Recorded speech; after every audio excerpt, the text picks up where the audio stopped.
सौंदर्य प्रसाधने वाहतुकीच्या नावाखाली विदेशी गोवा मद्याची तस्करी करण्याचा प्रकार उघडकीस आलाय। सासवडमधील राज्य उत्पादन शुल्क विभागाच्या पथकाने केलेल्या एका कारवाईत तब्बल 1.5 कोटी रुपयांचा मुद्देमाल हस्तगत करण्यात आलाय। या प्रकरणी वाहन चालक सुनील चक्रवर्ती या आरोपीला अटक करण्यात आली आहे। गोवा राज्यातून विदेशी दारूची मोठ्या प्रमाणात वाहतूक होत असल्याचे राज्य उत्पादन शुल्क विभागाचे जिल्हा अधीक्षक चरण सिंग राजपूत यांना माहिती मिळाली होती। त्या अनुषंगाने महाराष्ट्र राज्य उत्पादन शुल्क मुंबईचे आयुक्त डॉक्टर विजय सूर्यवंशी तसेच संचालक प्रसाद सुर्वे यांच्या आदेशावरून पुण्याचे विभागीय आयुक्त सागर धोमकर यांच्या मार्गदर्शनाखाली उत्पादन शुल्क सासवड येथील पथकाने पुणे सातारा मार्गावर नाकाबंदी करून वाहनांची तपासणी सुरू केली।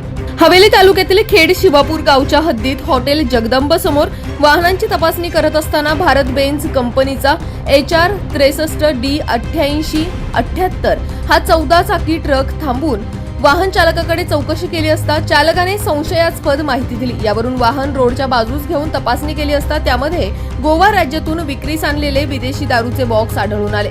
मोठ्या प्रमाणात बेकायदेशीर मद्याच्या बाटल्या दिसून आल्याने उत्पादन शुल्क विभागाचे अधिकारीही चक्रावून गेले। पुढील तपास राज्य उत्पादन शुल्क सासवड विभाग दुय्यम निरीक्षक प्रदीप मोहिते हे करत आहेत। एक्साइज पुणे डिपार्टमेंट कडनं सदरची कारवाई करण्यात आलेली आहे। यामध्ये प्रथमदर्शनी गोवा बनावटीचं मद्य जप्त करण्यात आलेलं आहे।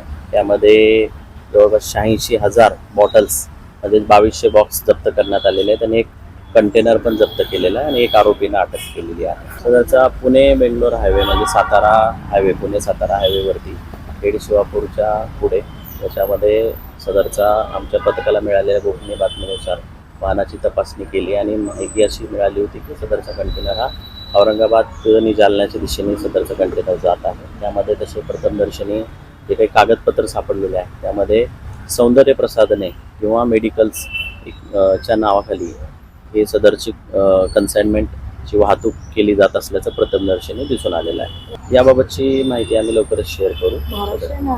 नाही, महाराष्ट्र आउट ऑफ महाराष्ट्र हे सदरचं आंतरराज्यीय कनेक्शन दिसून येते कारण की सदरचं मध्ये हे गोव्यामध्ये बनवलं गेलेलं आहे। याबाबत बॅच नंबर असेल किंवा त्याची मॅन्युफॅक्चरिंग कुठे झालेली आहे याबाबतचा अधिकचा तपास आणि हे जाणार कुठे होतं त्याबाबतचा पण अधिकचा तपास आमचं पथक करत आहे। पण गोवा राज्यातून हा आलेला आहे। गोवा राज्यातून वाया पुणे पुढे दुसऱ्या जिल्ह्यामध्ये जालन्यामध्ये प्रथमदर्शनी जात असल्याचं याच्यावरनं कागदपत्रावरून दिसून येतं।